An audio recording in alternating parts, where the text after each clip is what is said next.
ভোরের আকাশটা বিষণ্ণ কুয়াশায় নিজেকে ঢেকে রেখেছিল, যেন প্রিয় নেত্রীকে হারানোর শোক সইতে পারছিল না প্রকৃতিও।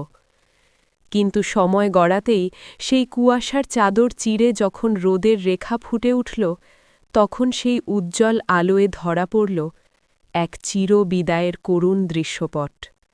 সংসদ ভবন প্রাঙ্গণে কোনো রাজনৈতিক মঞ্চ ছিল না, ছিল এক উত্তাল জনসমুদ্র, যেখানে লক্ষাধিক মানুষের হাহাকার আর অশ্রু মিলেমিশে একাকার হয়ে গিয়েছিল।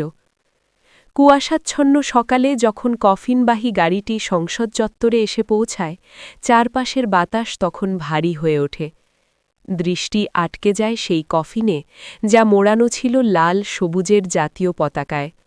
যে পতাকার মান রাখতে খালেদা জিয়ার লড়াই করেছেন, আজ সেই পতাকাতলেই চিরনিদ্রায় শায়িত। ৩১ ডিসেম্বর দুপুর ৩টায় শুরু হয় জানাজা। জানাজার নামাজ পড়ান জাতীয় মসজিদ বাইতুল মোকাররমের খতিব মুফতি মোহাম্মদ আব্দুল মালেক। জানাজার দীর্ঘ কাতারে দাঁড়িয়েছিলেন শোকার্ত পুত্র বিএনপির প্রাপ্ত চেয়ারম্যান তারিক রহমান।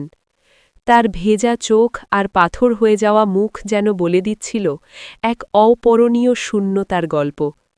তিনি বলেন, মরহুমা বেগম খালেদা জিয়া জীবিত থাকাকালীন অবস্থায় যদি আপনাদের কারো কাছ থেকে কোনো ঋণ নিয়ে থাকেন, দয়া করে আমার সাথে যোগাযোগ করবেন।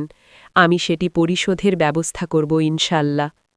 একই সাথে উনি জীবিত থাকাকালীন অবস্থায় ওনার কোনো ব্যবহারে, কোনো কথায় যদি কেউ আঘাত পেয়ে থাকেন, তাহলে মরহুমা পক্ষ থেকে আমি আপনাদের ক্ষমা চাই। News desk, Feni voice 24।